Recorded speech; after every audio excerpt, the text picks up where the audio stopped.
जी part 2 start हो गया lecture 4 का। अच्छा जी, IFRS 16 लीज का स्टैंडर्ड स्टार्ट कर रहे हैं हम।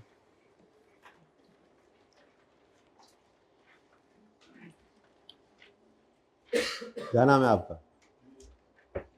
जुनेद भाई। ये जुनेद भाई है। और ये जुनेद भाई का दिमाग, उसके अंदर चल रही है सोच गाड़ी की। लेकिन जुनेद भाई के पास गाड़ी खरीदने के पैसे इकट्ठे इस वक्त मौजूद नहीं।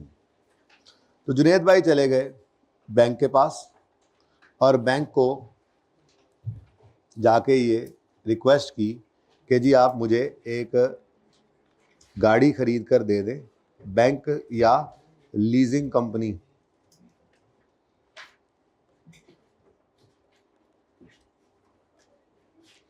तो बैंक या लीजिंग कंपनी के पास जुनेद भाई गए और उन्हें जाकर कहा कि जी मुझे गाड़ी चाहिए, लेकिन मेरे पास गाड़ी भी चाहिए, पैसे भी नहीं है इकट्ठे। हाँ, काम धंधा मैं करता हूँ और कुछ पीरियोडिकल पेमेंट्स भी कर सकता हूँ आपको, तो आप आहिस्ता आहिस्ता करके मुझसे इस गाड़ी के पैसे लेते रहिएगा।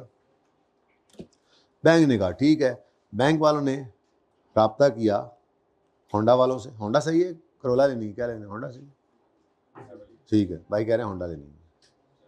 तो बैंक वालों ने जाकर राब्ता किया होंडा वालों से और होंडा वालों कहा कि जी एक नई नकोर कार आप जो है वो हमें दे दीजिए और हमसे पैसे ले लीजिए। तो बैंक ने लेट से 80 लाख रुपए की,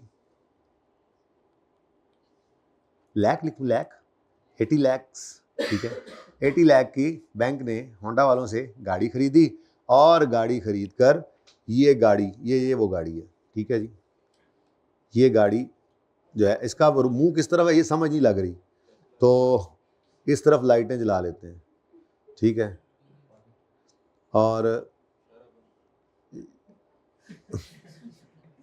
अभी भी समझ नहीं लग रही गाड़ी तो मुंह केड़े पास है, तो हम ना ये तीर लगा लेते हैं, ठीक है। गाड़ी बैंक ने खरीदी होंडा वालों से और ये गाड़ी दे दी जुनेद भाई, ठीक है। तय क्या पाया भाई? देखो आज ना वैसे तो फेयर वैल्यू ऑफ कार जो है वो कितनी है? 80 लाख।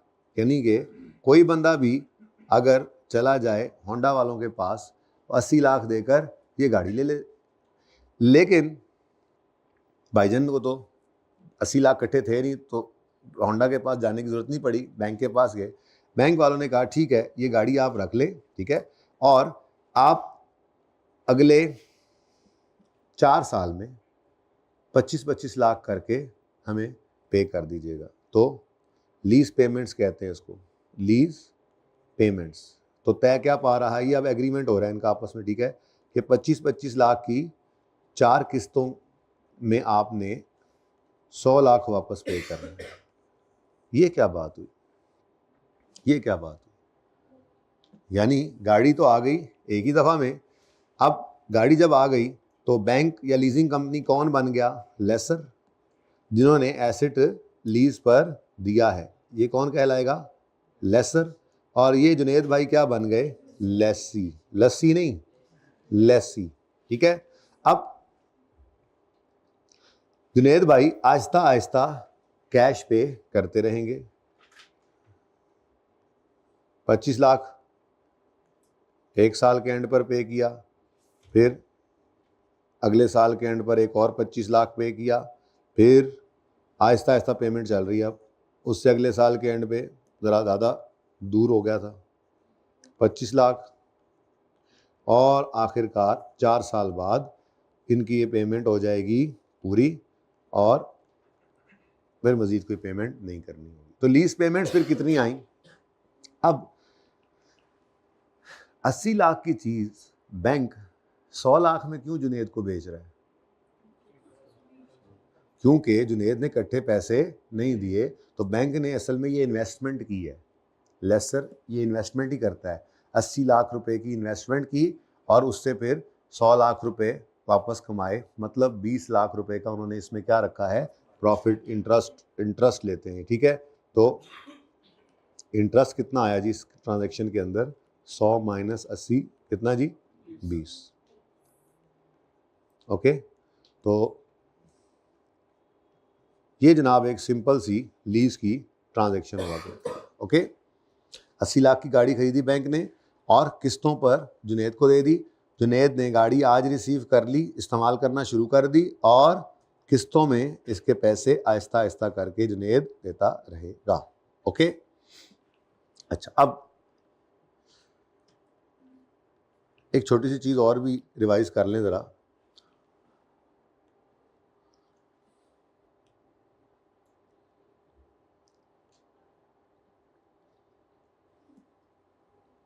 डिस्काउंटिंग कुछ याद है थोड़ी बहुत?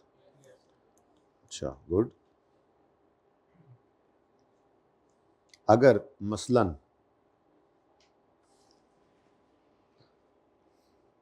किस्तें जो हैं वो लेट से 130 130 130 ऐसे ही कोई डेटा ले लिया, 130, 4 किस्तें 130 रुपए की, ठीक है। अब मेरा आपसे सवाल है, ठीक है, मैं आपको कह रहा हूं कि मुझे ज़रा प्रेजेंट वैल्यू निकाल दो इन लीज पेमेंट्स। ये क्या है? Lease payments. ये क्या है? Lease payments. आप मौजूद हैं इस वक्त यहाँ पर, ठीक है, गाड़ी आपको यहाँ पर जो है वो मिल गई है, अब अकाउंटिंग शुरू करनी है ना, तो अब लीज पेमेंट्स जो हैं वो तो अगले 4 साल के अंदर आ रही हैं, लेकिन मुझे इनकी वैल्यू आज चाहिए, तो इसको कहते हैं प्रेजेंट वैल्यू निकालना, present value of lease payments निकालना। तो डिस्काउंटिंग के 2 तरीके हैं। तरीका नंबर 1, आप सिंपल डिस्काउंटिंग कर लें। सिंपल डिस्काउंटिंग का फॉर्मूला क्या है? आप प्रेजेंट वैल्यू कहाँ लिखूं?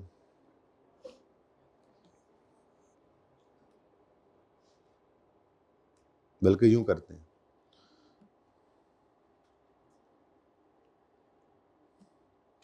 चलो ऐसी ही प्रेजेंट वैल्यू निकालने के 2 तरीके। अगर आप सिंपल डिस्काउंटिंग करते हैं तो आप क्या करेंगे जी, आप फ्यूचर वैल्यू को, जो कैश फ्लोज हैं उनको क्या करोगे, 1 + i raise to power minus है, ये फॉर्मूला लगता है।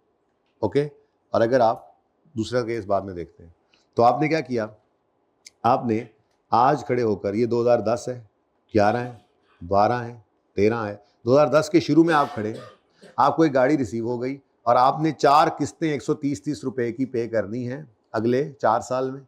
तो मैं आपसे कह रहा हूं, आप इसकी प्रेजेंट वैल्यू निकाल दो। प्रेजेंट वैल्यू, तो आप क्या करोगे, आप इस 130 को वापस बुलाओगे, आप कहोगे भाई 130 जरा इधर आना। तो 130 को आप, कोई डिस्काउंट रेट भी होना चाहिए, 10% कर लें, अज्यूम करें 10%, ठीक है। तो 1 + i रेज़ टू पावर -1, तो 1 + i को 1.1 लिख दूं, कोई हर्ज तो नहीं। तो 1.1 रेज़ टू पावर -1, 1 साल पीछे इसको बुलाया। फिर दूसरे 130 को आपने जरा और जोर की आवाज देके, ओ भाई साहब इधर आना, थोड़ा और दूर से बुलाया, 2 साल पीछे। ये 130 2 साल पीछे आएगा। वो ये तीसरा 130, ये कितने साल पीछे आएगा? ये 3 साल पीछे आएगा, 1.1 रेज़ टू पावर -3। और चौथे वाले को कॉल करके बुलाओ, उसको आवाज़ पहुंचनी कोई नहीं है, ठीक है जी। और ये 130 × 1.1 रेज़ टू पावर -4, आंसर क्या आ गया? 400। यानी इन सारे कैश फ्लोज की आज की वैल्यू क्या है? 412। नॉर्मली आपको नजर आया करेगा यही फेयर वैल्यू ऑफ एसेट हुआ करेगी, लेकिन लेसी का सवाल करते हुए, हम लेसी की अकाउंटिंग सीख रहे हैं, याद रखना हम फेयर वैल्यू ऑफ एसेट को हमेशा क्या कर दिया करेंगे? इग्नोर। इसको हमने कभी भी लिफ्ट नहीं करानी, इसको हमने हमेशा क्या कर देना है? Ignore. Fair value of net asset, fair value of asset जो है वो लेसी के सवालों में हमने क्या किया करनी है? इग्नोर, ठीक है। अच्छा, डिस्काउंटिंग का एक और तरीका भी है, एन्युटी। एन्युटी का फॉर्मूला कब यूज हो सकता है, कोई बता दे मुझे? जब 3 चीजें हो जाएं। नंबर 1, सेम कैश फ्लो हो, सेम इंटरवल हो, और कैश फ्लो एक से ज्यादा भी हो, ये भी जरूरी है, ठीक है। कैश फ्लो एक से ज्यादा हो, एक जैसे हो, एक जैसे इंटरवल से हो। इंटरवल का मतलब साल भी हो सकता है, 6 महीने भी हो सकता है, 3 महीने भी हो सकता है, महीना भी हो सकता है, ठीक है। तो एक जैसा कैश फ्लो हो, पहली बात कैश फ्लो एक से ज्यादा हो, दूसरा एक जैसे हो, सेम हो, तीसरा एक जैसे इंटरवल से हो। तो आप एन्युटी का फॉर्मूला लगा सकते हैं, और एन्युटी का फॉर्मूला क्या है जी, फ्यूचर वैल्यू को मल्टीप्लाई करोगे किससे, 1 minus 1 plus i raise to power minus n divided by, ये सही लिखा है मैंने, पक्की बात है, मैं भूल गया हूँ तो बता देना मुझे, बंदा बशर भूल जाता है बंदा, है जी। तो प्रेजेंट वैल्यू निकालने का एक शॉर्ट तरीका भी है, अगर आपके कैश फ्लो सेम है, एक से ज़्यादा कैश फ्लो है, एक से ज़्यादा दफ़ा नज़र आ रहे हैं ना, एक ही इंटरवल से नज़र आ रहे हैं, ठीक है, तो आप 130 इंटू 1 माइनस 1.1, अब ये जो n है ना, ये जो n, ये नंबर ऑफ ईयर्स नहीं लेने आप, ले याद रखना, इस सवाल में इत्तफाकन ईयर्स ही आ रहा है, लेकिन आपने नंबर ऑफ ईयर्स नहीं लेने, ठीक है, आपने नंबर ऑफ कैश फ्लोज देखने हैं कितने, ठीक है, नंबर ऑफ, हाँ 130 कितनी दफा आ रहा है, 4 दफा। अगर ये 6-6 महीने बाद किस्तें होती तो 4 साल की ही लीज में कैश फ्लोज कितनी बार आते, 8 दफा, तो यहाँ पर n 8 ले लेते, लेकिन फिर रेट भी ये सेमी एनुअल होता है, ये देखेंगे आगे इंशाल्लाह, फिलहाल एनुअल चल रहा है। तो माइनस क्या करोगे, 130 कितनी बार आ रहा है, कितने कैश फ्लोज हैं, तो 1.1, 1 minus 1.1 raise to power minus 4 divided by 0.1, ठीक है जी, आंसर क्या आएगा, सेम ही आना है। तो ये थोड़ी सी हमने डिस्काउंटिंग हल्की फुल्की रिवाइज की है, बड़ी तफसील से डिस्काउंटिंग इंशाल्लाह यहाँ पर देखेंगे, कभी एडवांस में रेंटल्स आएंगे, कभी एरियर्स में आएंगे, कभी एनुअल होंगे, कभी सेमी एनुअल, कभी क्वार्टर, कभी मंथली, कभी बीच में मिस हो जाया करेंगे रेंटल्स, बहुत कुछ होना है अभी तो आपके साथ, ठीक है, ओके। मुश्किल नहीं है टॉपिक, बस भूलने लग जाती हैं चीज़ें कुछ अरसे बाद, जब ये गुजर जाते हैं से, जब चल रहा होता है ये टॉपिक तब तो आप कहते हैं वाह वाह सुभान अल्लाह कैसा ज़बरदस्त टॉपिक है, सब कुछ ही में आता है, मुश्किल थोड़ा सा लग रहा होता है, लेकिन फिर आहिस्ता आहिस्ता प्रैक्टिस के साथ साथ ईजी होता जाता है, लेकिन बाद में फिर चीज़ें भूलती हैं, तो बस उसको याद रखने का तरीका तब बताऊँगा जब ये एक बार हो जाएगा, कैसे याद रखना है, क्या तरीका हो, ठीक है। चलिए अच्छा जी, क्वेश्चन से ही काम शुरू करते हैं, फिर क्वेश्चन पहला करते हैं। क्वेश्चन पढ़िए ज़रा, क्या कहानी है क्वेश्चन के अंदर,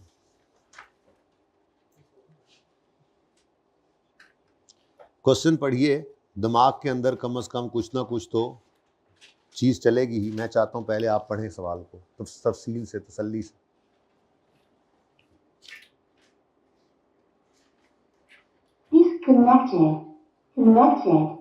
इसको पॉज कर दें आमिर भाई इतनी देर में।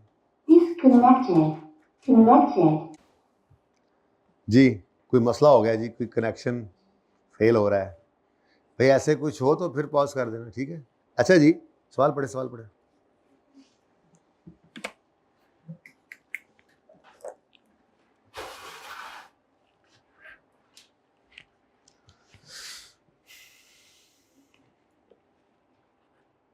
पढ़ा सवाल, कुछ समझ में आती है बातें क्या लिखी हुई हैं, थोड़ा बहुत ऐसे ही, अभी बात तो कोई नहीं, टॉपिक तो शुरू भी नहीं हुआ, लेकिन सवाल आपने पहले पढ़ लिया। चलो, ऑन यकम जनवरी 10 MTL acquired a machine on lease.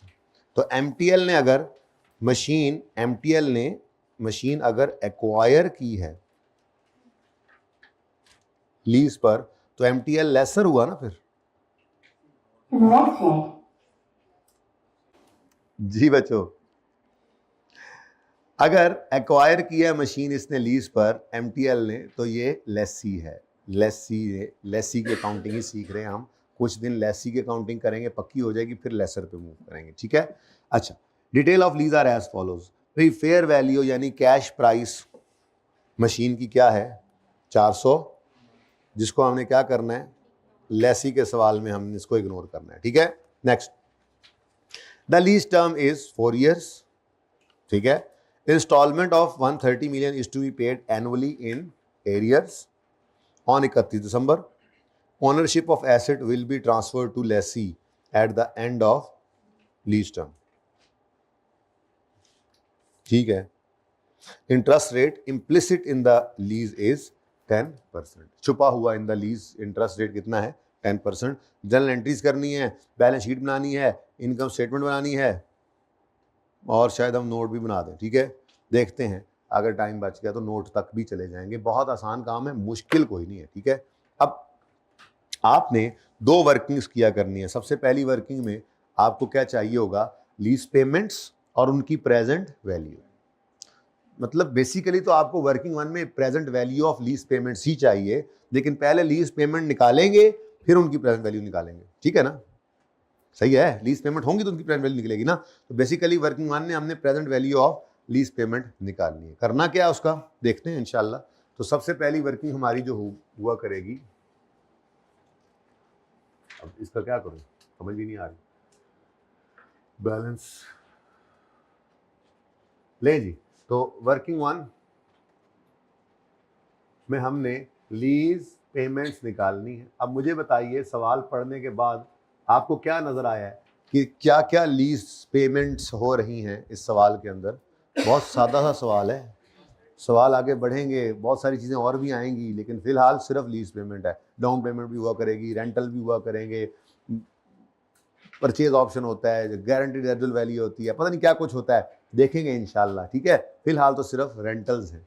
क्या जी, रेंटल या installment of 130 is to be paid annually in arrears. ठीक है, ये वही है 412 जिसका निकाला था मैंने, बहाने से ये करवा दिया था। ओके, तो लीज पेमेंट्स 130 इंटू 4 टोटल कितना 520। तो 520 रुपीज़ की, ये 1000 में तो नहीं है ना, मिलियन में। गुड, तो हम भी मिलियन में सवाल करेंगे। बस ये है कि एंड पे ज़रा राउंडिंग का डिफरेंस आएगा, उसको अगर 2 डेसिमल तक करें तो वो भी नहीं आएगा इंशाल्लाह, 2 डेसिमल तक कर लेंगे। तो 520, what is this, this is lease payment.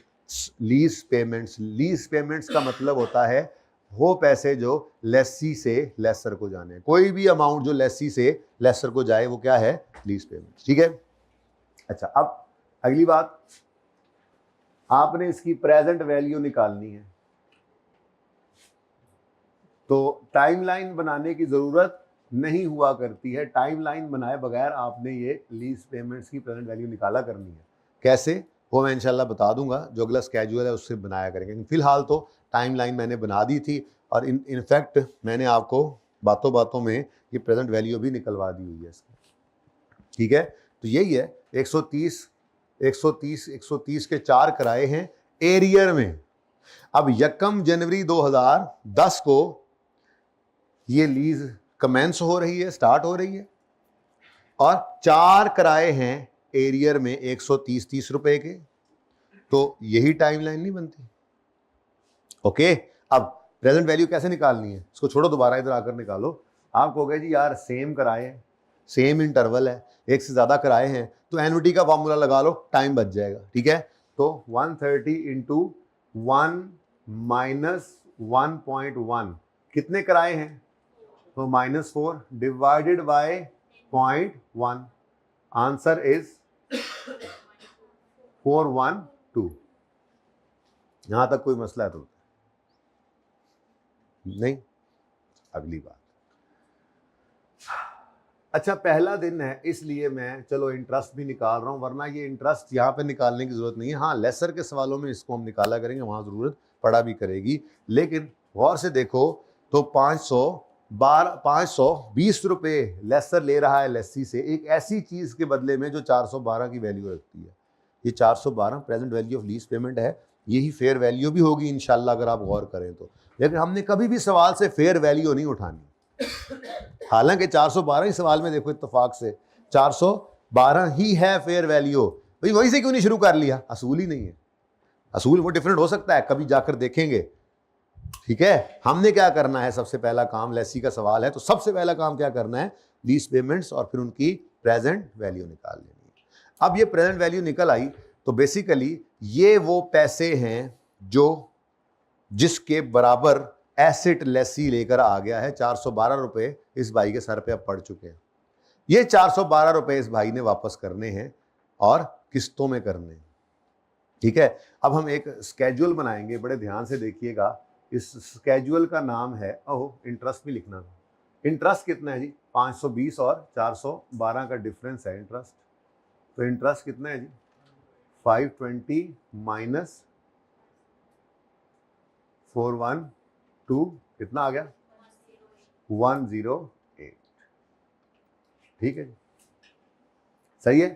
अब मेन वर्किंग जो यहाँ पे लीज के अंदर हुआ करेगी, जिसकी बुनियाद पर हम सारी लीज फिर किया करेंगे, सारी एंट्रीज भी इसी को देख के करेंगे, हम इनकम स्टेटमेंट बैलेंस शीट भी इसी को देखकर बनाया करेंगे, हम नोट भी इस लीज का इसी को देखकर बनाएंगे इंशाल्लाह। ठीक है, तो वर्किंग टू क्या है जी? लीज अमोर्टाइजेशन स्केड्यूल, शेड्यूल भी कह सकते हैं कुछ बच्चे, यूके यूएस का भी मसला है ना इनको, है।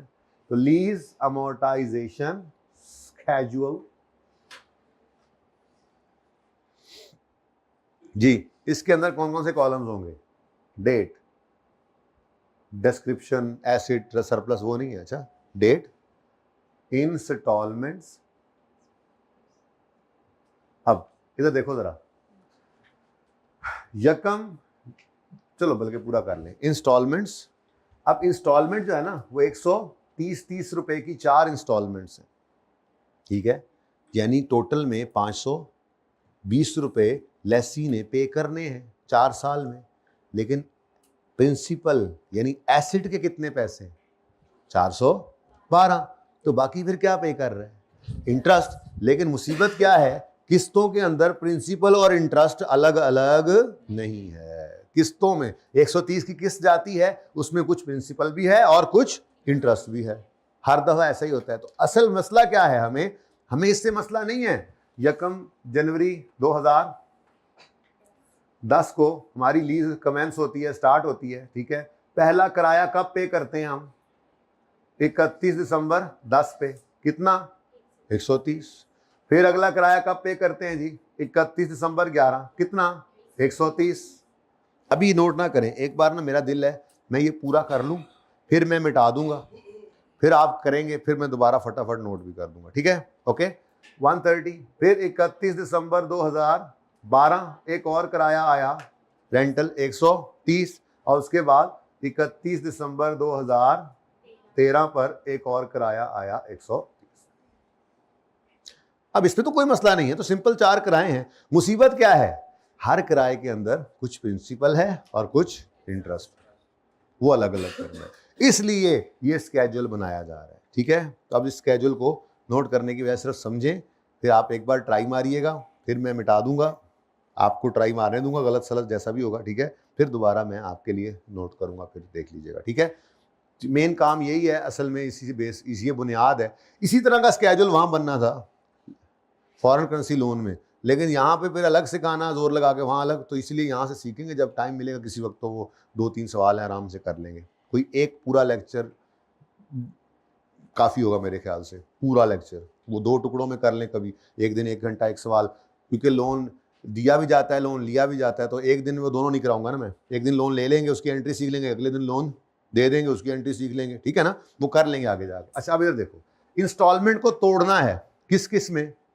प्रिंसिपल में और इंटरेस्ट में। तो अगले दोनों कॉलम्स वही हैं, प्रिंसिपल और इंटरेस्ट, और आखिरी कॉलम जो होगा अब इसका क्या करें, उधर और इधर ले,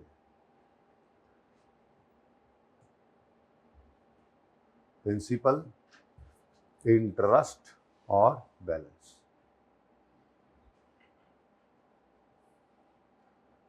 बैलेंस जो बच जाएगा एंड पे। ठीक है, तो ये है जनाब आपका लीज अमोर्टाइजेशन स्केड्यूल, लीज का अमोर्टाइजेशन स्केड्यूल। कोई मसला? अब बड़े ध्यान से देखिएगा इधर, इसका स्टार्टिंग पॉइंट क्या हुआ करेगा, याद रखिएगा, इसका स्टार्टिंग पॉइंट हमेशा होगा present value of lease payment. लेकिन ये मैं बात कर रहा हूं आपके लेसी की अकाउंटिंग की। ठीक है ना, लेसर में शायद को और रूल बन जाएगा, लेकिन उसकी बात अभी क्यों सोचें हम, जब हम अभी पहुंचे ही नहीं वहां पे। ठीक है, तो ये इसका स्टार्टिंग पॉइंट हमेशा क्या हुआ करेगा, PV of LP, present value of lease payments. ठीक है, वो हम कहां पे निकाल चुके हैं, वर्किंग 1। इसीलिए वर्किंग 1 पहले जरूरी थी वर्किंग 2 के लिए। पीवी ऑफ एलपी निकलेगी, उसको अमोर्टाइजेशन स्केड्यूल में डालेंगे और उसकी अमोर्टाइजेशन उसको कंप्लीट करेंगे। अब कैसे, देखो इधर 412। अच्छा, मैं इसकी एंट्रीज वगैरह सिखाता हूं, फिलहाल जरा सिर्फ इस कैलकुलेशन को सीख लेते हैं हम, ठीक है ना। छोड़ो ये एसेट है, लायबिलिटी है, जो है छोड़ो, इसको साइड में कर दो, ठीक है। फिलहाल सिर्फ कैलकुलेशन सीखना है, इसकी कैलकुलेशन कैसे होनी है। देखिएगा 412 है। इंटरेस्ट रेट सवाल के अंदर क्या था, इंटरेस्ट रेट है 10%, तो 10% इंटरेस्ट रेट है जी। जिस रेट को यूज करके ये किया उसी रेट को यहाँ यूज करना है, ठीक है। तो 412 पे इंटरेस्ट रेट लगाओ 41.2। अभी मैंने क्या किया, 412 पर 10% लगाया, ऐसे ही बात समझ आई। अब ये मेरे पास इंटरेस्ट आ गया, ठीक है। नेक्स्ट स्टेप में क्या करेंगे, किस्त कितनी पे की आपने, 130। 130 की किस्त में से अगर इंटरेस्ट 41.2 है तो बाकी क्या है, तो अब ये बैलेंसिंग निकलेगा। तो दूसरे स्टेप में क्या किया करोगे, 130 को पकड़ोगे और उसमें से 41.2 को क्या कर दोगे, माइनस। तो आंसर क्या आया, 80.8। दो स्टेप्स हो गए। स्टेप 1 क्या करना है, स्टेप 1 जरा दूर से भी मिटा देना है, ऐसे नहीं लिखना पर्चे के अंदर ही, तो आपको पहला दिन ना सिखा रहा हूं। स्टेप 1 इंटरेस्ट निकालें, स्टेप 2 प्रिंसिपल में से इंटरेस्ट को माइनस करें, ठीक है। स्टेप 3 बैलेंस निकालना है। अब बैलेंस कैसे निकालेंगे, प्रिंसिपल अमाउंट है ये, सिर्फ इंटरेस्ट तो अलग है, देखो ना, ये पीवी ऑफ एलपी है, ये टोटल था, ये प्रेजेंट वैल्यू यानी प्रिंसिपल अमाउंट, और ये इंटरेस्ट। तो 412 क्या है, प्रिंसिपल। तो प्रिंसिपल में से प्रिंसिपल माइनस करोगे या इंस्टॉलमेंट पूरी की पूरी माइनस कर दोगे। इसका मतलब तीसरे स्टेप में क्या करोगे, तीसरे स्टेप के अंदर 412 में से 88 को माइनस करोगे और यहां पे बैलेंस को अपडेट करोगे, ठीक है। ये जनाब तीसरा स्टेप आया। तीसरे स्टेप में क्या कर रहे हो, ये 412 में से 88 को माइनस कर रहे हो। कुछ समझ आया, थोड़ा सा ये तरतीब समझ आई है। ये तीसरा स्टेप, तो बैलेंस क्या बन गया, 323.2। सही है, इस तरतीब से स्केड्यूल बनेगा। तो सबसे पहले क्या करना है, पीवी ऑफ एलपी निकालना है, फिर क्या करना है, इससे अपने स्केड्यूल को स्टार्ट करना है। फिर पहला स्टेप, इस पीवी ऑफ एलपी पे, इस प्रिंसिपल अमाउंट पे, समझो ये लोन है भी लोन ही, ठीक है। इस लोन के ऊपर इंटरेस्ट रेट लगा तो इंटरेस्ट एक्सपेंस निकल आया। ये इंटरेस्ट एक्सपेंस है तो फिर टोटल में से इसको माइनस करें तो बाकी फिर एसेट के पैसे, प्रिंसिपल अमाउंट, ठीक है, असल लोन वापस किया, और टोटल अमाउंट जो पेएबल थी लोन की उसमें से इतनी पे होगी तो बाकी इतनी क्या है, पेएबल। समझ आई बात की, ओके। तो अब इसको ज़रा दोबारा देखें, फिर स्पीड से शुरू करें काम को, ठीक है।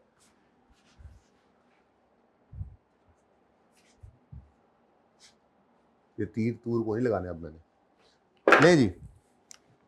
412 PV of LP, starting point हमारे अमोर्टाइजेशन स्केड्यूल का। इंटरेस्ट रेट कितना है इम्प्लिसिट इन द लीज, 10%। तो 412 पे 10% लगा तो आ गया 41.2, ठीक हो गया।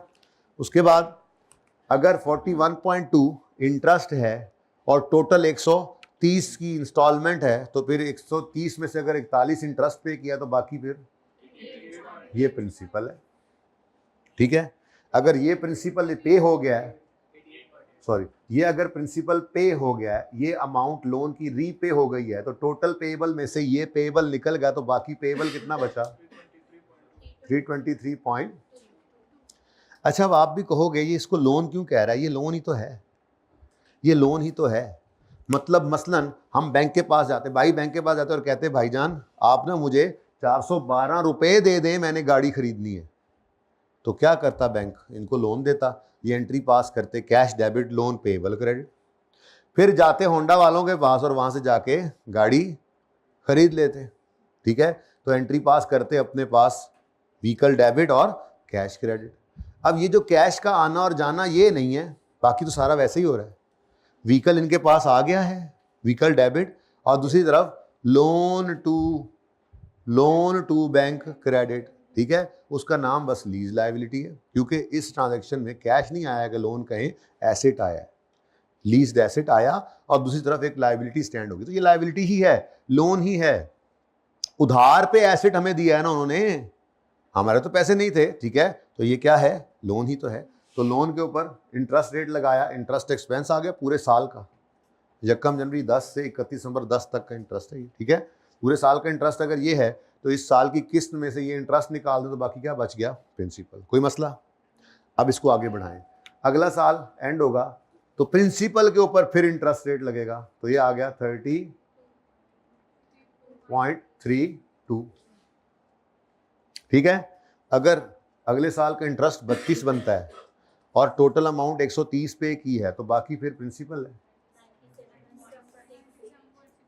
6। अगर 97.68 प्रिंसिपल रीपे हो गया है तो जो रीपे होना था, जो पेएबल था, उसमें से जितना पे हो गया है वो निकाल दें तो बाकी पेएबल बच जाएगा, कितना, 225.52।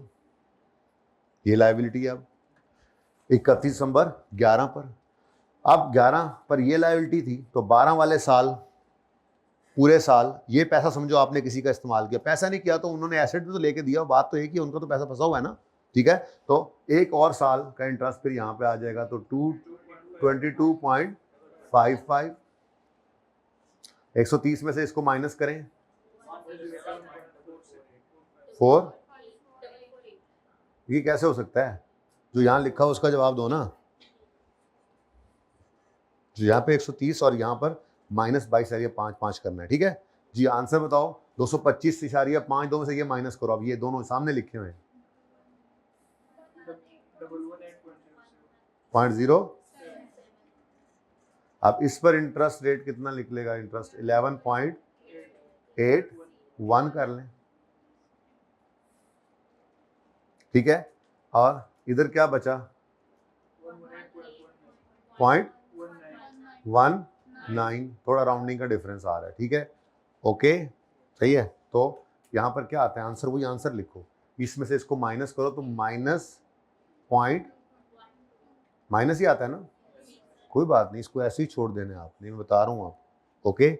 और अगर बहुत तकलीफ हो रही है इस बात से कि ये क्यों आ रहा है तो उसका दूसरा हल क्या है, ये जो आंसर निकला है ना 1118.07, इसको यहाँ लिखो, बैलेंसिंग इंटरेस्ट है तब भी ठीक है, जीरो करना है तो ऐसे भी जीरो करना है या ऐसे ठीक है, ऐसे ही ठीक है, बहुत अच्छी बात है, बनाएं जी इसको, इधर देखना नहीं है, देखे बगैर बनाना है, देखे बगैर बनाना है, उसके बाद फिगर्स देखनी है ना, ओह वाह कर लिया हमने तो, ठीक है, जल्दी करें, शाबाश।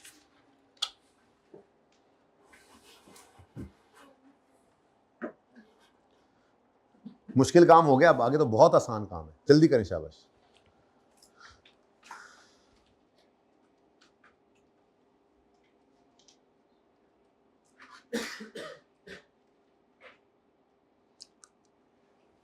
अच्छा, बच्चे तकरीबन बराबर आ रहे हैं ना, लेकिन बदल बदल के आ रहे हैं, मेरे को बच्चे ही नहीं पूरे हो रहे, एक दिन एक आंदे ने, दो आंदे ने, अगले दिन वो दो गायब, तो दोनों में आ जाते ने, कर क्या रहे हो मेरे साथ,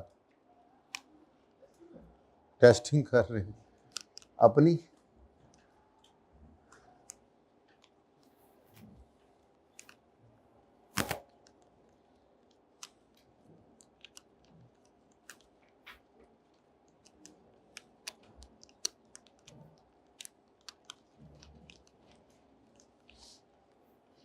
बन गया, जल्दी जल्दी जल्दी जल्दी जल्दी, शाबाश शाबाश शाबाश।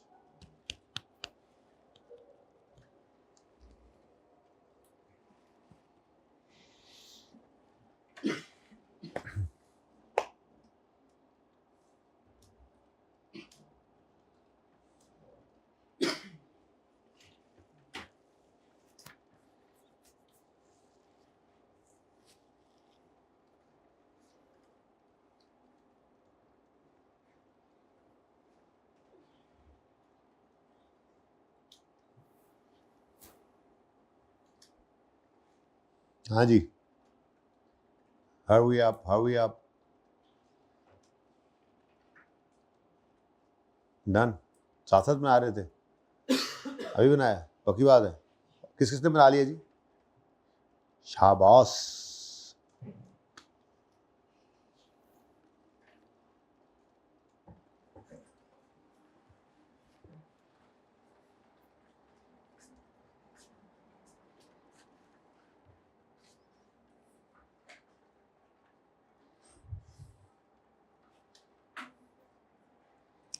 छेती कर लो, ढिलियो।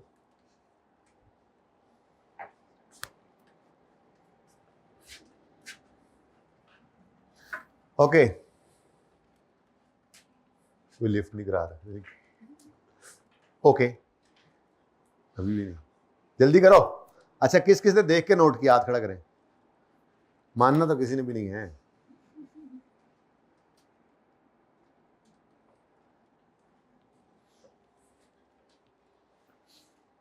भाई एंट्रीज भी करने लग गए शहजादा।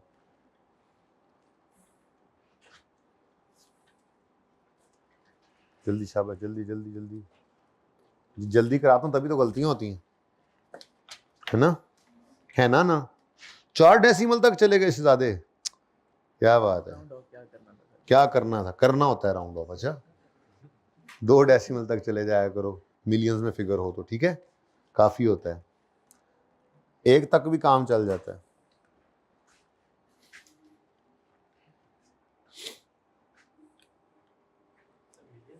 अच्छा, ये आपने कैलकुलेशन शो की है, इसके अलावा नहीं करनी कभी, ठीक है? आज पहला दिन है जी।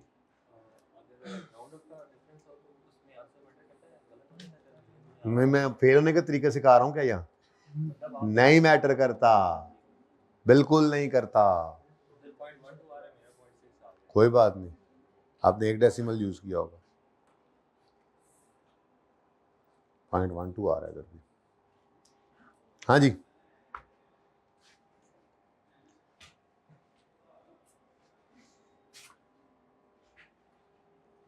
जल्दी कर लो। तो क्लास में इतने लेट आते हो क्या? सोए हुए थे? अच्छा जी,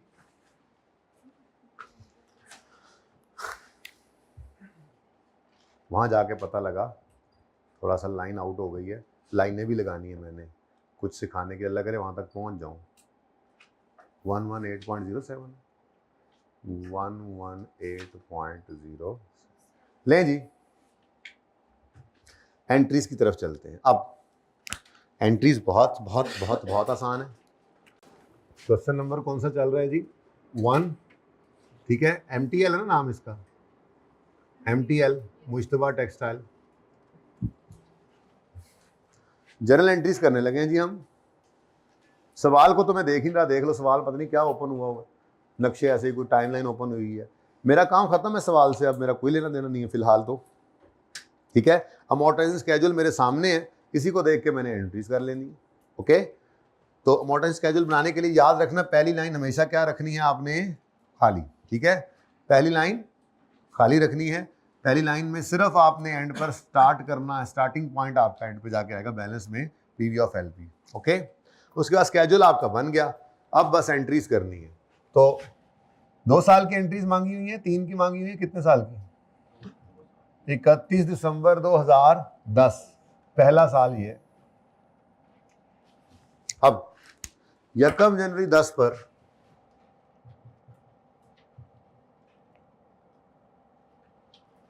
आपने एक एसेट लीज पर ले लिया है।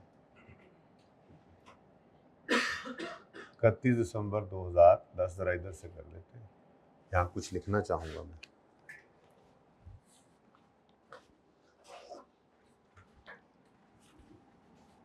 अभी एंट्री फाइनल वाली नहीं लिख रहा, जरा देख लें कैसे एंट्री निकाल रहा हूं मैं।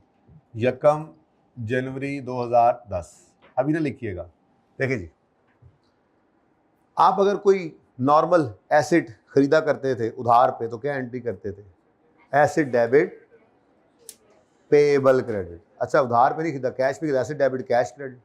अगर उधार पे खरीदा तो एसेट डेबिट पेएबल क्रेडिट। अब ये आपने खरीदा नहीं है, आपने लीज पे लिया, तो इसका नाम हो जाएगा लीज्ड एसेट डेबिट और लीज पेएबल क्रेडिट। असल में तो ये एंट्री सिंपल ही है, leased asset debit, lease payable credit. लेकिन लीज्ड एसेट का नाम जब IFRS 16 आया था ना, नया स्टैंडर्ड जब ये आया था, तो इसने नाम बदलकर लीज्ड एसेट को कह दिया था, इसका नाम रख दो राइट ऑफ यूज एसेट। क्या नाम रख दो जी? Right of use asset. तो right of use asset is nothing but leased asset का नवे आला नाम। ओके, सही है। तो फिर एंट्री क्या बन गई? Right of use debit right of use, जैसे पीपीई डेबिट होता था, प्लांट डेबिट होता था, मशीनरी डेबिट होती थी, इन्वेस्टमेंट प्रॉपर्टी डेबिट खरीदते हुए, ये खरीदा नहीं है, ये लीज पर लिया है, समझो उधार पर लिया है, ठीक है, तो उसका नाम क्या है, लीज एसेट का नाम क्या स्टैंडर्ड रखा हुआ है, right of use asset debit, और लीज लायबिलिटी, लीज ऑब्लिगेशन जो भी कह दे, लीज लायबिलिटी कह दे, लीज लायबिलिटी क्रेडिट, ठीक है, ओके। अब असूल क्या है, असूल ये है कि लीज लायबिलिटी हमेशा रिकॉर्ड हुआ करेगी पीवी ऑफ एलपी पे।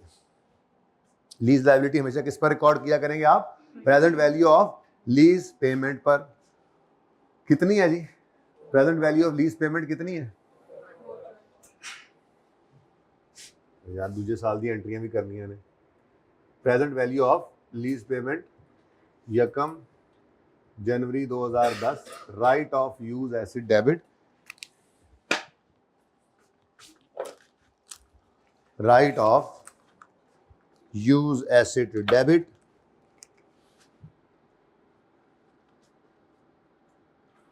तो राइट ऑफ यूज डेबिट आरओयू कल से लिख लिया करेंगे, और lease liability credit,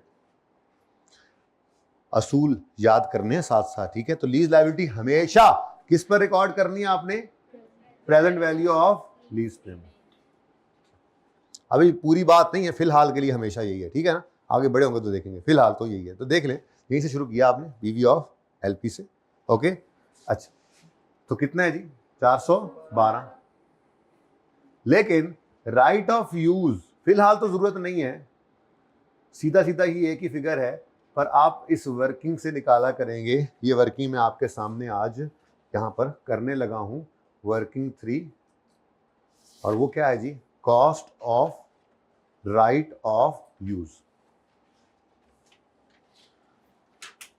right of use की कॉस्ट के अंदर क्या क्या शामिल होगा, नंबर 1 यही present value of lease payment.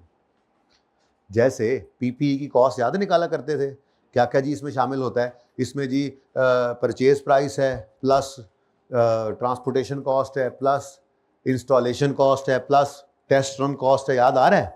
बिल्कुल ऐसे ही यहाँ पर राइट ऑफ यूज की कॉस्ट निकालनी है, तो चूंकि कैश तो पे किया नहीं है परचेज प्राइस, बल्कि उसको किस पे लिया है, उधार पे, तो पहला आइटम कौन सा आ गया, present value of lease payment, ये नंबर 1 चीज आ गई। ये कितनी है जी हमारे सवाल में 412। फिर जैसे ओन्ड एसेट के ऊपर डायरेक्टली एट्रीब्यूटेबल खर्चे हुआ करते थे, तो उसकी कॉस्ट में ऐड होते थे, बिल्कुल ऐसे ही लीज्ड एसेट के भी ये खर्चे इसी कॉस्ट में ऐड हो जाएंगे। कैसे, एक चीज ऐड होगी इंस्टॉलेशन जैसे, ठीक है, इंस्टॉलेशन, तो अगर आपने अपना एसेट लीज पर जो लिया है उसको इंस्टॉल खुद किया है, तो इंस्टॉलेशन कॉस्ट आपकी इसमें ऐड होगी, मेरे सवाल में नहीं है, पर मैं पहले दिन नहीं बता रहा हूँ, ये पता नहीं कब जाके 10वें 12वें लेक्चर में चीजें पूरी होंगी, जाके एक एक करके हमने आज ही लिख दिया, डैश ही डालनी है ना, लिख दें, ठीक है। उसके बाद आईडीसी इनिशियल डायरेक्ट कॉस्ट, मतलब आप साथ वकील साहब को ले गए थे कि यार ये लीज का एग्रीमेंट वगैरह जो है ना तुम जरा पढ़ लेना, ध्यान से देख लेना, हमें पता नहीं लगता, बाद में फिर जो है ना बैंक वाले बड़ा खज्जल करते हैं। तो वकील ने क्या कहा था, ठीक है मुझे ले जाओ साथ, मैं अपनी फीस लूंगा। तो जो उसने फीस ली, ये क्या है, इनिशियल डायरेक्ट कॉस्ट, सादा अल्फाज में समझाया है, किताब से पढ़ेंगे इंशाल्लाह, स्टैंडर्ड में जाकर पढ़ेंगे, इनिशियल डायरेक्ट कॉस्ट जो है असल में तो वही कॉस्ट है कि ये कॉस्ट ना होती, गर लीज ना होती, लीज ना होती तो ये कॉस्ट भी, हर वो कॉस्ट, ऐसी कॉस्ट जो लीज की वजह से आए, इंक्रीमेंटल कॉस्ट है ड्यू टू लीज, उसको आईडीसी कहते हैं। लेकिन मैंने फिलहाल टेक्निकल बात एंड पे जब थियरी खोलेंगे तो पढ़ लेंगे, बता भी देता हूँ, लेकिन फिर मैं बाद में कह भी देता हूँ कि कोई नहीं बाद में पढ़ेंगे, दोनों काम हो जाते हैं ना, ठीक है। बहरहाल फिलहाल सादा बात, वकील वगैरह को जो पैसे दिए साथ ले गए थे ना लीज का एग्रीमेंट देखने के लिए, तो वो क्या है, इनिशियल डायरेक्ट कॉस्ट, लीज के लिए ही करना पड़ा ना ये खर्चा, तो ये भी किस में शामिल कर देंगे, राइट ऑफ यूज की कॉस्ट में, पर वो भी नहीं है मेरे पास। एक आखिरी चीज है यार, वो भी लिख दूं यार, पता नहीं कब आएगा जाके, पर लिख लेते हैं, वो है डिसमेंटलिंग की कॉस्ट की प्रेजेंट वैल्यू। अब आप कहोगे सर ऐसे ना करें, आप ज्यादती कर रहे हैं आप थोड़ी सी, IAS 16 के अंदर तो आपने कहा था FAR 1 में कि डिसमेंटलिंग की कॉस्ट अगर आ जाए तो ऐड कर देना। प्रेजेंट वैल्यू होती है लेकिन आपको निकली हुई मिलेगी FAR2 में पढ़ेंगे। अब वो FAR2 CR हो गया, यानी यहाँ पढ़ेंगे, बिल्कुल पढ़ेंगे। IS 37 के साथ हम एक इफ्रिक पढ़ा करते हैं, international financial reporting interpretation committee का इफ्रिक नंबर 1, उसके ऊपर बात ही सिर्फ इसी के ऊपर है। अगर फुल फ्लैज लेक्चर्स देखें तो 2 से 3 लेक्चर्स उस पर लगते हैं, और अगर तोड़ कर करें तो कि चलो जी आधा मतलब 1 घंटा एक दिन किया, 1 घंटा 2 दिन, इस तरह, तो 3 को दिन तकरीबन 3-4 दिन 3 से 4 दिन इस काम के ऊपर लगने हैं। इसको हमने सीखना है, इसके अंदर एक्सपर्टीज हासिल करनी है। प्रेजेंट वैल्यू ऑफ डिसमेंटलिंग सिर्फ मुझे लिखने दें आप, मुझे माफ़ी के साथ, ठीक है ना। ये हम इंशाल्लाह बड़ी तफसील से पढ़ेंगे। असल में होता ये है कि हम आज एक एसेट इंस्टॉल कर रहे हैं और लॉ में लिखा होता है, तो यहाँ पे जो तुम ये एसेट इंस्टॉल कर रहे हो ना तेल निकालने के लिए, जब यहाँ से तेल तूल निकाल लोगे तो वापस जाते साइट को रिस्टोर करना है, इस प्लांट को डिसमेंटल करना है, सारा कुछ साफ सुथरा करके जाना है। हुकूमत ने अब लीगल लाइसेंस देते हुए हमें ये लीगल ऑब्लिगेशन हमारे ऊपर डाल दी। तो आज ही खड़े होकर अंदाज़ा लगाते हैं हम लोग कि जब हम 10 साल 15 साल 20 साल बाद जाते हुए यहाँ से इसको डिसमेंटल करेंगे, साइट को रिस्टोर करेंगे, तो हमें कितना खर्चा आएगा, उसकी प्रेजेंट वैल्यू निकाली जाती है। इसकी पूरी अकाउंटिंग है, इसकी जर्नल एंट्री सीखेंगे, फिर कॉस्ट मॉडल है, रीवैल्यूएशन मॉडल है, ये सारी चीज़ें देखनी है हमने इफ्रिक 1 के अंदर। तो इसलिए परेशान नहीं होना। फिलहाल मुझे सिर्फ एक लफ्ज़ लिख लेने दो, इतनी देर से मैं ये खप रहा था कि मैं ये लिखना चाह रहा हूँ, plus present value of dismantling, ताकि 90% इसका फॉर्मूला तो आपके सामने मैं पूरा लिख दूंगा। कोई एक आधी चीज़ और भी आ सकती है, वो फिर देखेंगे। तो राइट ऑफ यूज़ आप यूँ समझ लेंगे, बस यही है, बस कोई और चीज़ आगे जब आएगी तो देखेंगे। फिलहाल यही चीज़ है, ये मैक्सिमम पॉसिबल आइटम्स हैं जो राइट ऑफ यूज़ की कॉस्ट में आ सकते हैं। अब इस सवाल के अंदर इतनी लंबी बात करने की जरूरत नहीं थी, मुझे चाहिए था मैं आपको कहता चलो भाई 412 से एंट्री पास करें, right of use debit, lease liability credit, तो आज तो जिंदगी आसान हो जाती। लेकिन फिर जब कभी इस किसी चीज़ ने आना था तो उस वक्त भी तो फंसना ही था ना। तो आज खाली खाली चेक कर लिया है, ठीक है। अब बस इसके अंदर चीज़ें आती जाएंगी, ऐड ऑन होती जाएंगी, हमें मसला नहीं है। हमारा असूल बन गया, राइट ऑफ यूज़ की कॉस्ट निकाला करेंगे यहाँ पे, ठीक है। तो राइट ऑफ यूज़ एसेट की कॉस्ट कितनी आ गई जी, 412।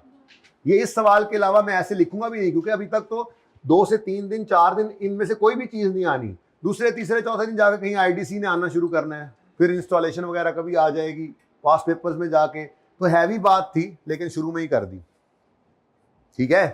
कोई एतराज तो नहीं इस बात से आपको? ओके। तो right of use debit, lease liability credit. अब एक और सवाल भी दिमाग के अंदर पैदा हो सकता है।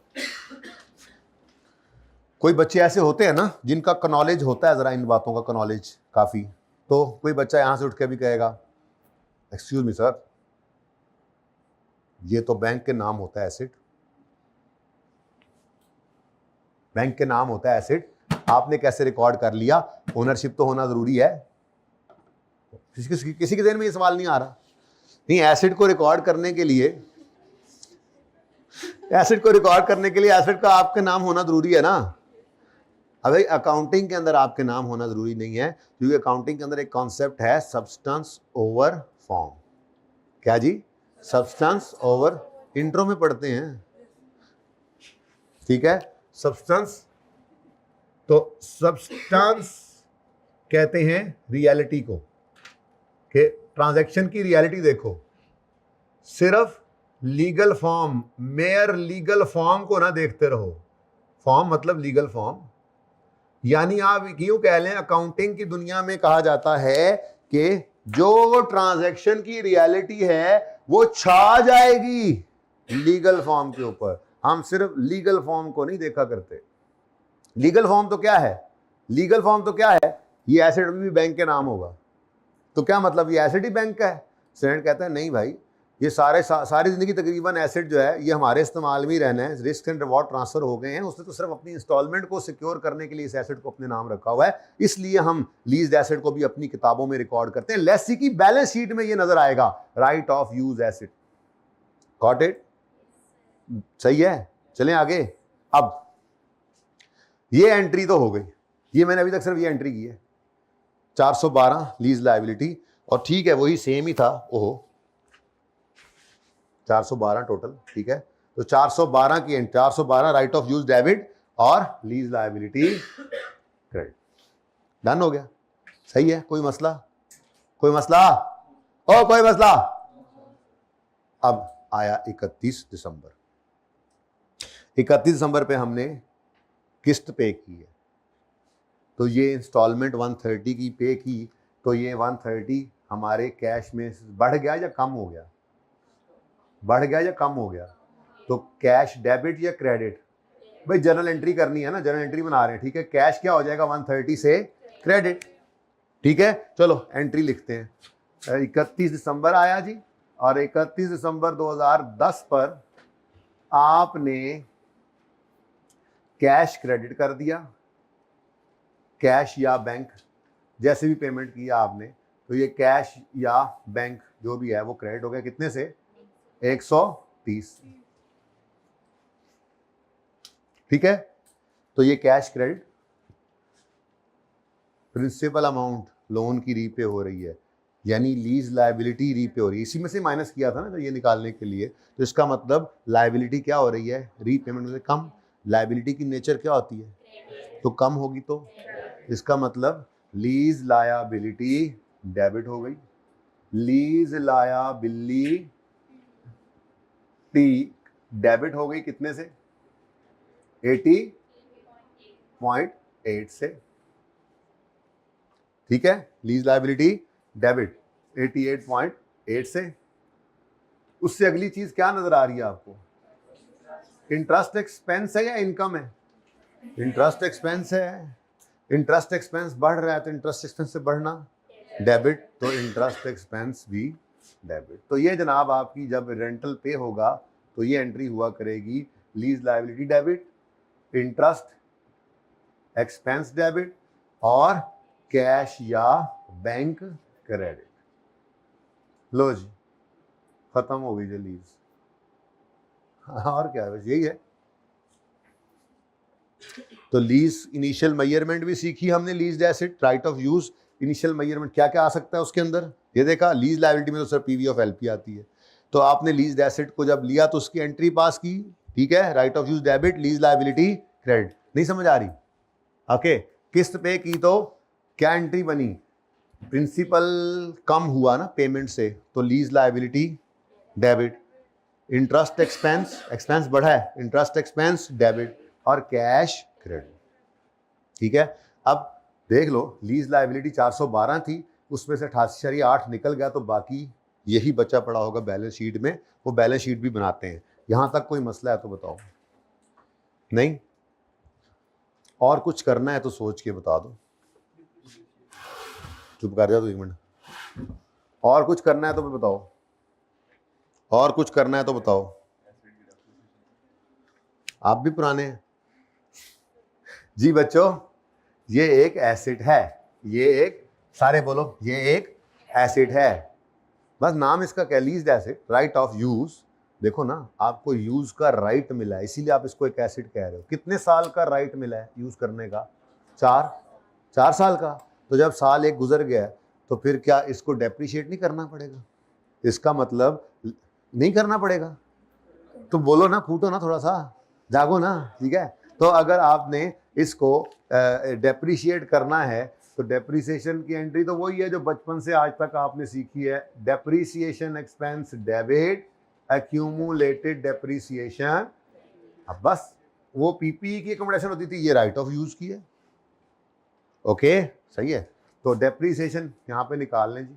अब cost of right of use, अभी तो यही 412 उठा सकते थे, लेकिन जब 2 3 4 चीजें आ रही होती हैं ना तो उनको प्लस करना पड़ता है। इसीलिए पहले से ही तैयारी करवा दी कि 412 कॉस्ट ये पड़ी है राइट ऑफ यूज की, इसको उठाएंगे। 412 वर्किंग नंबर 3 से उठाएंगे और डिवाइड कर देंगे इसको। अभी फिलहाल तो सवाल के अंदर सिर्फ एक ही लाइफ गिवन है और वो है लीज टर्म। ये दोनों डिफरेंट भी हो सकती हैं, यूजफुल लाइफ और लीज टर्म डिफरेंट जब होंगी तो रूल पढ़ेंगे। प्रॉबेबली कल पढ़ा दूंगा, ठीक है।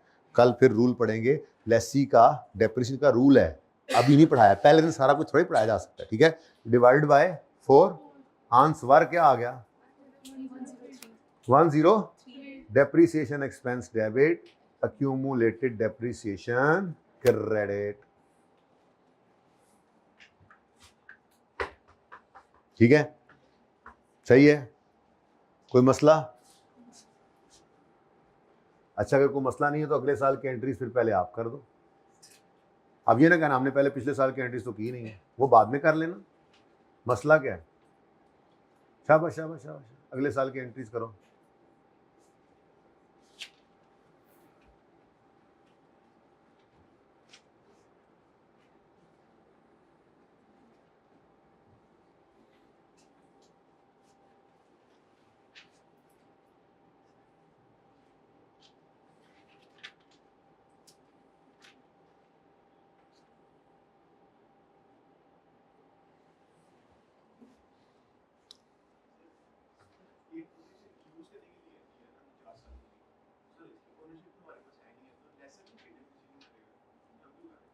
वो लेसर की काउंटिंग में जाकर सिखाऊंगा। हम किस चीज को डेप्रिशिएट कर रहे हैं, एसेट को या जो हमें राइट मिला है उसको? हम तो राइट ऑफ यूज को डेप्रिशिएट कर रहे हैं। वो राइट यूज करने की राइट की कॉस्ट थी ना, वो कॉस्ट पे किया हमने 412 रुपए प्लस कुछ और इंस्टॉलेशन वगैरह। तो अब इस रिसोर्स से हमें कितना अरसा फायदा आना है? 4 साल।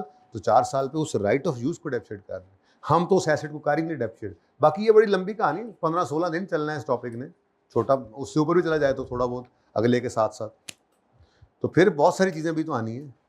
अभी तो लेसी की लीज की टाइप्स हैं, फिर लेसर की टाइप्स हैं, फिर ये पता नहीं कौन सी लीज होगी, फिर लेसर भी किताबों से निकाल, कुछ एसेट्स ऐसे आएंगे लेसर किताबों से निकाल देगा, लेसी रिकॉर्ड नहीं करेगा। दसो फिर हवा में करेंगे इंशाल्लाह, हर एक को अलग अलग देखना है। फिलहाल तो आप सादा बात रखो जी। स्ट्रेट लाइन है, खामोश हो तो स्ट्रेट लाइन ही होती है हमेशा। अच्छा जी, अगला साल एसेट दोबारा लीज पे लिया है, तो इसका मतलब पहली एंट्री तो नहीं होगी। फिर 31 दिसंबर 2011 आएगा तो 31 दिसंबर 2011 पर एक और किस्त पे हो रही है 130 की। प्रिंसिपल 97.68, इंटरेस्ट 32.3232 होता है वैसे। अब एंट्री क्या बनी? Lease liability debit, interest expense debit, cash credit. इतना सा तो टॉपिक है जी। Lease liability debit 97.68, interest expense debit 32.32 और कैश क्रेडिट 130 से।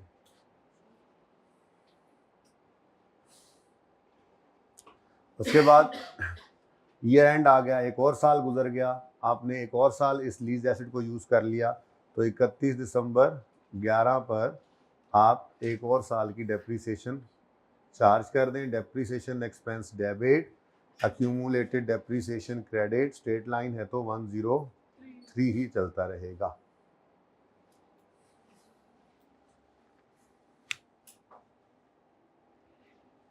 ठीक है,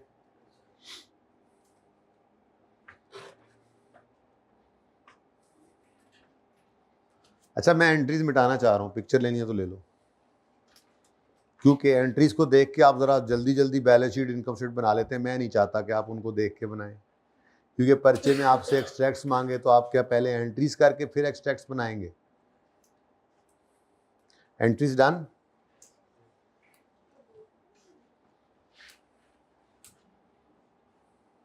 हालांकि नीचे एक्सट्रैक्ट्स बन सकते हैं, जगह पड़ी है, पर आप चाहती हैं भी तो मारेंगे ना फिर एंट्रीज में, जो कि मैं बिल्कुल नहीं चाह रहा।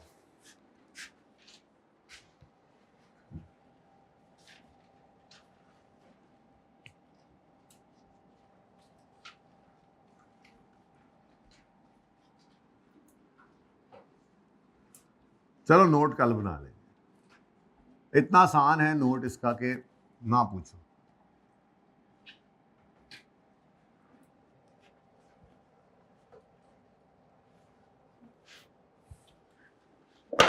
जी MTL PNL के एक्सट्रैक्ट्स बना लेते हैं।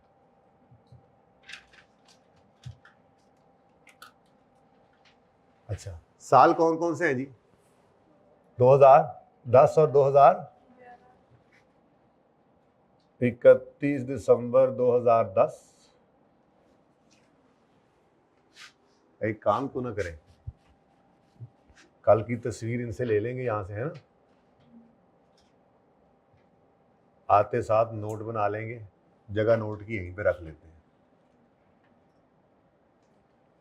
नोट्स ऑफ फाइनेंशियल स्टेटमेंट में जो लीज का नोट बनता है उसकी बात कर रहा हूं, ठीक है। अच्छा, उसके बाद MTL, statement of financial position. अच्छा, जरा नोट अगले दिन चला जाए ना, नोट्स 2 नोट बनेंगे, बहरहाल देखते हैं। स्टेटमेंट ऑफ फाइनेंशियल पोजीशन के एक्सट्रैक्ट्स रेलेवेंट बना देंगे हम।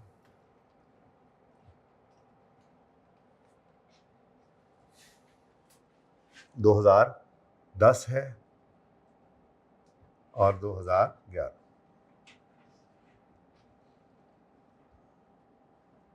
हाँ जी, अब PNL में देखो यही चीज तो याद करने वाली है। लेसी का सवाल है, लेसी का सवाल है, नॉर्मल लीज है, तो लेसी का सवाल हो तो PNL में क्या क्या पॉसिबल आइटम्स जा सकते हैं? तो अभी देखकर आ रहे हैं, 2 ही चीजें जा सकती हैं, एक लीज लायबिलिटी का इंटरेस्ट, दूसरा राइट ऑफ यूज की डेप्रिसिएशन। ऐसे याद करने, एंट्री देख के तो फौरन पता लग जाना था, मैं नहीं चाहता था। मैं ये चाहता था कि आप इस रूल को याद करें और इसी को फिर बार बार हम बोलेंगे पर्चे के अंदर, फिर ठीक है, देखना होता है ना। तो लेसी का अगर सवाल होगा तो PNL में पॉसिबली 2 ही चीजें जा सकती हैं, एक लीज लायबिलिटी के ऊपर इंटरेस्ट और दूसरा राइट ऑफ यूज की डेप्रीसिएशन। अब राइट ऑफ यूज की डेप्रीसिएशन वहीं पे निकाल लेंगे, ठीक है। डेप्रीसिएशन, राइट ऑफ यूज की डेप्रीसिएशन जो है वो यहाँ पर निकाल लो जी। राइट ऑफ यूज की कॉस्ट पकड़ो 400 वर्किंग नंबर और डिवाइड कर दो इसको। ये देखो ना, मुझे दोबारा करना पड़ा, एंट्री में तो ये हुआ पड़ा था ना, लेकिन अगर सवाल में वो एक्सट्रैक्ट्स मांगे तो मैं पहले एंट्रीज करके फिर एक्सट्रैक्ट्स तो नहीं बनाऊंगा ना, डायरेक्ट करना है। हर चीज की बुनियाद ये वर्किंग है, ठीक है। जनरल एंट्रीज की बुनियाद ये वर्किंग थी, PNL बैलेंस शीट बनाने की बुनियाद ये वर्किंग है, नोट कल बनाएंगे इंशाल्लाह, उसकी बुनियाद भी ये वर्किंग। ओके, तो कितनी आ गई डिडक्शन जी? 100, 2000। अच्छा, तरतीब ऐसे ही रख लें जैसे आपको आदत है, 10 को बाद में रख लें, ठीक है, आप परेशान ना हो, ठीक है। रिसेंट साल को पहले रख लें। तो 103 रुपए की डेप्रीसिएशन आ गई 2010 की। और दूसरी चीज क्या आएगी PNL में? Interest expense. किस साल का इंटरेस्ट एक्सपेंस चाहिए? 2010 पूरा बोले, फॉर द ईयर एंडेड 31 दिसंबर 2010। वो साल जो 31 दिसंबर 10 पे खत्म हो रहा है, उसका इंटरेस्ट निकालना है। तो फिंगर थंब अप्रोच नाम रखेंगे हम, क्या? Finger thumb approach. ये अंगूठा और ये उंगली हमें इस स्केड्यूल में से अपने साल का इंटरेस्ट ढूंढ के दिया करेंगे। तो अगर हमने आकर देखा यहाँ पर, तो ये फिंगर थंब 1 जनवरी 10 से 31 दिसंबर 10 पे आ रहा है, ये पूरा साल बन रहा है, तो फिर इंटरेस्ट 97 हो जाएगा, है ना। बस यही बात समझने की थी। ये तो 11 के सामने आ रहा है, तो 1 जनवरी 10 से 31 दिसंबर 10 तक का इंटरेस्ट 31 दिसंबर 10 की शाम को पे भी हो गया, नजर ये आ रहा है 41.2, ठीक है। तो 41.2 क्या आ गया जी आपका इंटरेस्ट एक्सपेंस। रेफर कर दो वर्किंग नंबर 2 को, 41.2। समझ आती है बात? ये था आपकी इनकम स्टेटमेंट। अच्छा, लेसी का सवाल, तो इनकम स्टेटमेंट में जो 2 चीजें जाती हैं वो हमने देख ली, ठीक है। लेसी का सवाल, बैलेंस शीट में कौन कौन सी 2 चीजें जाएंगी, कौन कौन सी चीजें जा सकती हैं? राइट ऑफ यूज और lease liability. Right of use एक एसेट है जो नॉन करंट एसेट्स में PPE, investment property, biological asset, intangibles के साथ ही नजर आएगा। कल अब बैलेंस शीट दिखाऊंगा कोई आपको किसी पब्लिश फाइनेंशियल स्टेटमेंट्स की, अब टाइम खत्म हो गया, ठीक है। ओके, तो यहां पर नॉन करंट एसेट्स में आपका नजर आएगा राइट ऑफ यूज। लेकिन आपको पता है बैलेंस शीट के अंदर एसेट्स कैरिंग वैल्यू पे, बुक वैल्यू पे नजर आते हैं, ठीक है। और हमारे पास 412 रुपए की कॉस्ट आ रही है फिलहाल, तो क्या कर लें, हम यहाँ पे छोटी सी वर्किंग कर लेते हैं। 2010 के लिए कॉस्ट कितनी है जी? 412। अब डेबिट एक्सपेंस की एंट्री क्या हुआ करती है पता ही आपको? Debit expense debit, accumulated debit credit. तो 412 में से 41.2 अगर आप माइनस कर दें, ओहो सॉरी 103 अगर डेबिट एक्सपेंस माइनस कर दें तो आंसर क्या आ गया जी? ठीक है, राइट ऑफ यूज की बुक वैल्यू आ गई। Got it? और क्या आना है? Lease liability. लेकिन अब लीज लायबिलिटी का मसला क्या है? सबसे पहला मसला तो ये कि लीज लायबिलिटी 31 दिसंबर 10 पर है कितनी ये बताएं।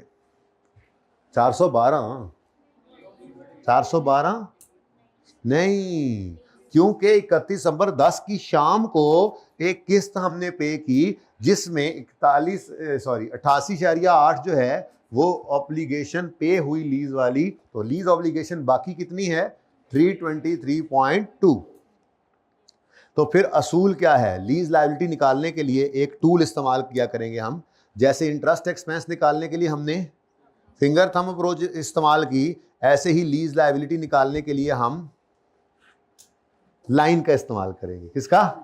लाइन का। और असूल क्या है? अपने साल की आखिरी पेमेंट के नीचे लाइन लगा देंगे। तो हमारा साल 10 है, हमारे साल की आखिरी पेमेंट क्या है? ये 130 31 दिसंबर 10 वाली। इसके नीचे हम क्या लगा देंगे? एक अदद लाइन। अब इस लाइन से ऊपर, अच्छा ये प्रिंसिपल अमाउंट है लीज लायबिलिटी, तो लाइन से ऊपर पेड है, नीचे सब का सब पेएबल। लाइन से ऊपर पेड है, नीचे सब पेएबल। इस कॉलम की बात कर रहा हूं। और ये देख लो, यही तो आपका पेएबल है एक्चुअल में, यही तो, क्योंकि एक तो किस्त पे हो गई, ठीक है। तो लाइन से ऊपर पेड, नीचे पेएबल। अब ये 323 में ले आया इधर, यहाँ पे 11 की वर्किंग की जगह छोड़ देते हैं, ठीक है जी।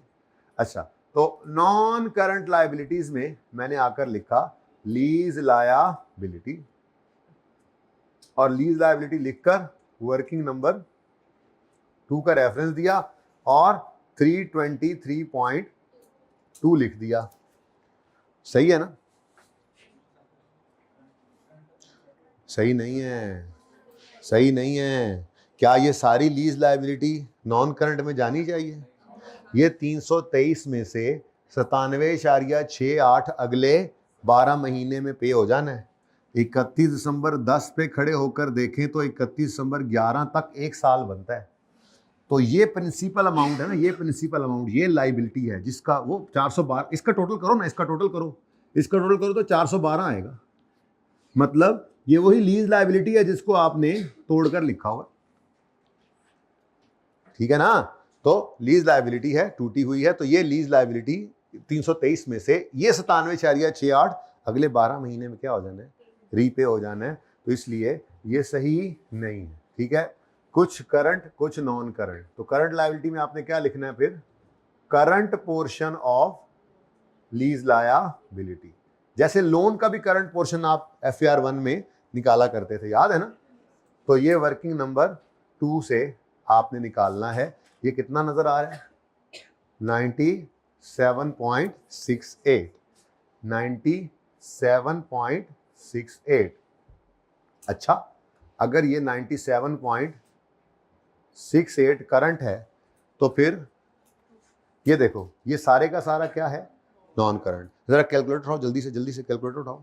107.45 प्लस 118.19 225 ये ऐसे भी निकल सकता है, राउंडिंग का डिफरेंस है, ये ऐसे भी निकल सकता है। 323.2 में से इसको माइनस कर दें, ये ऐसे भी निकल सकता है। और ये दोनों तरीके ना लगाएं क्योंकि ये पहले से हमारे स्केड्यूल में निकला हुआ है। क्या मतलब? लाइन लगाने के बाद ये करंट है तो ये सारे का सारा क्या है? नॉन करंट है। जिंदगी ऐसी ही आसान है। कितना जी? 2, ठीक है। बिल्कुल ऐसे ही आपने 11 के लिए एक्सट्रैक्ट को पूरा करना है और बिल्कुल ऐसे ही आपने अगला सवाल नंबर 2 ये होमवर्क में कर लेना है, ठीक है। सिर्फ सवाल नंबर 2 लेकिन विद एक्सट्रैक्ट्स करना, ठीक है। बल्कि यूं करो, हाँ ठीक है 2 ही करो बस। क्वेश्चन नंबर 2 करना है लेकिन विद एक्सट्रैक्ट्स, ओके, एंट्रीज और एक्सट्रैक्ट्स, ठीक है जी। अल्लाह हाफिज़।